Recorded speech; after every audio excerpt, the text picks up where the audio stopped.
ายดีพี่น้องจ้าตอนนี้ก็เป็นเวลาค่ำแล้วเขาจะกำลังเริ่มจุดบั้งไฟฮะค่ะเบิ่งไกลๆพี่น้องเอ้ยญาติไอ้ซิซูมให้พี่น้องเบิ่งน้ำกันเด้อว่ากล้าเบิ่งว่ากล้าเข้าไปเบิ่งไกลๆเด็กๆมานำผู้น้องตัวโนญาติพี่น้องคือไปไกลนะข้าเจ้าแต่ข้าเจ้าคือไปไกลข้าเจ้าสิจูดลูกข้าเจ้ากำลังเอาขึ้นข้าเจ้าเอาขึ้นห่างแล้วถ้าเบิ่งสไลเดอร์กำลังสูบเลยเด็กๆก็อยากลินสไลเดอร์ปุ๊บสูบแล้วแต่ยังจะน่าจังไปลูกยังหมดแล้วงามได้เด้อยังมันมีแสงสองอ่ะถ้าเบิ่งบังไฟน้ำกันพี่น้องว่างานบุญผ่านเฮาบ่ได้เบิ่งอันนี้บังไฟบ้านวางบุญผ่านเฮาแม่นบังไฟบ่หลายบังไฟน้อยอันนี้บังไฟใหญ่หลายอยู่ที่เห็นนี่คือสิแม่นบังไฟแสนเนาะพี่น้องนี่เพิ่นเอาไว้ในเต็นท์นี่เพิ่นคือสิไว้จุดน้ำหลังบังไฟใหญ่มากับเด็กๆนั่งลงลูกญาติมันจะบังไฟใหญ่กะแสนแม่บรรยากาศ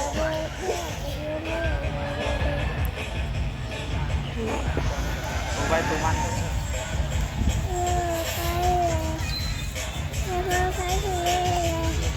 เขาจะชิจูดเลยจังหน่อยข้าเจ้าเลย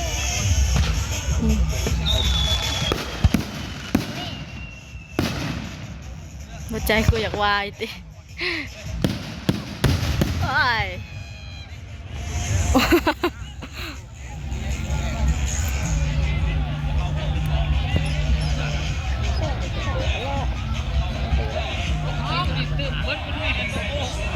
ป่าเบิ่งน้ำ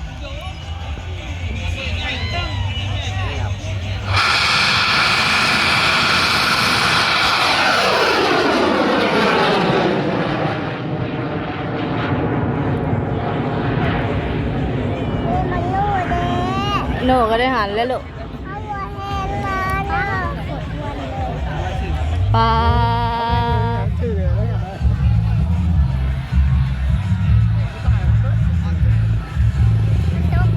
ฮะ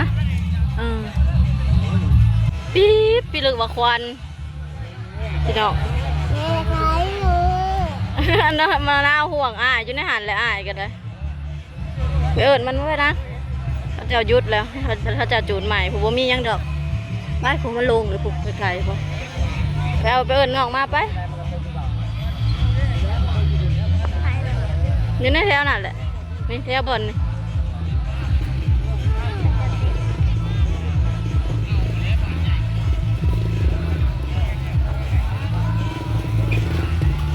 บดตัวนี้บอก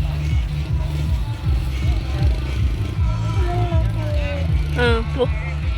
ลงเลยปุ๊บ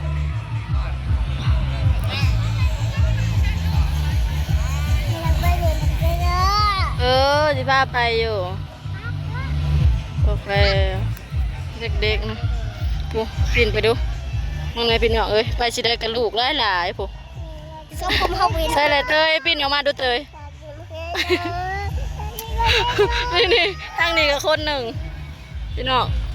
เม็ดสาดว่าลูกลายหาเห็ดปลาเบิ่งกูเฮ้ยอันสุดท้ายอันใหญ่เด่นว่าอันสุดท้ายจักแล้วเอาไปฉีดจักแล้วจักไฟเลย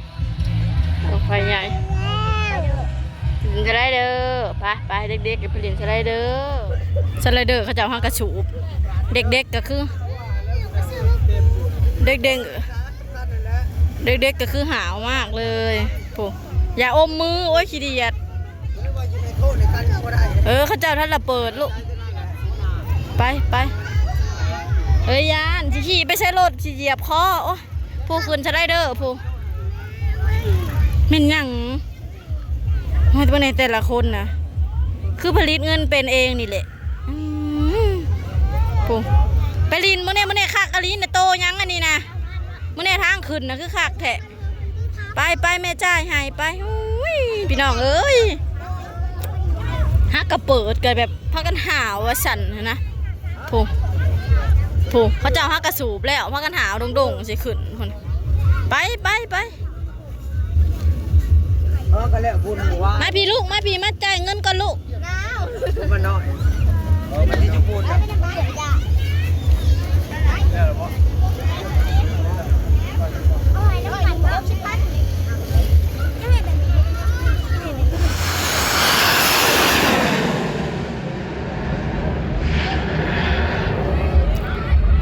โอ้ยขึ้นบ่งาม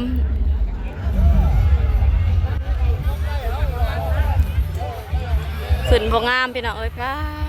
ควันก็ไม่มาถ่ายว่าทัน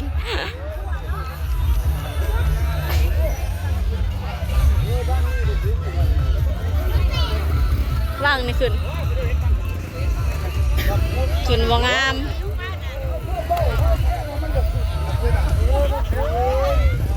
ว่างสุดท้ายเบิดเลยพี่น้องเอ้ยบัดนี้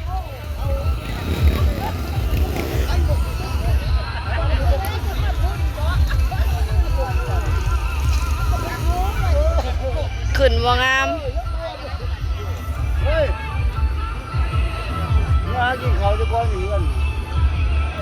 เบิดจบไปสำหรับงานนี้บังไฟบ่ได้ร้ายบังพี่น้องเอ้ยไปเดี๋ยวเราก็ไปเฝ้าเด็กๆต่อ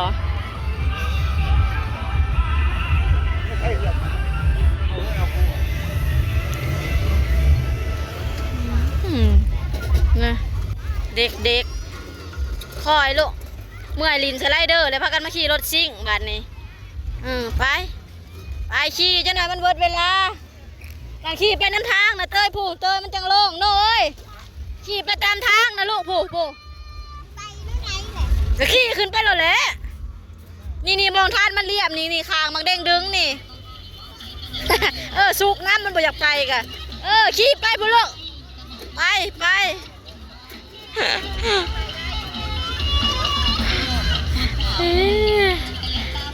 น้องเอ้ย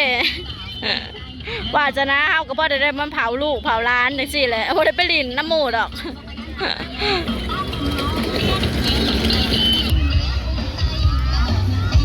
ขี่น้ำทางนี่ลูกมันจังขี่ไประวังตำกันโอ้น้องมะนาวก็น้องใบเตย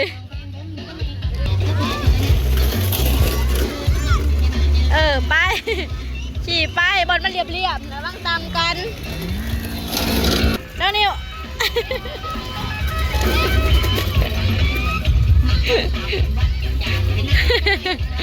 เด็กๆถือใจสิ่งนี้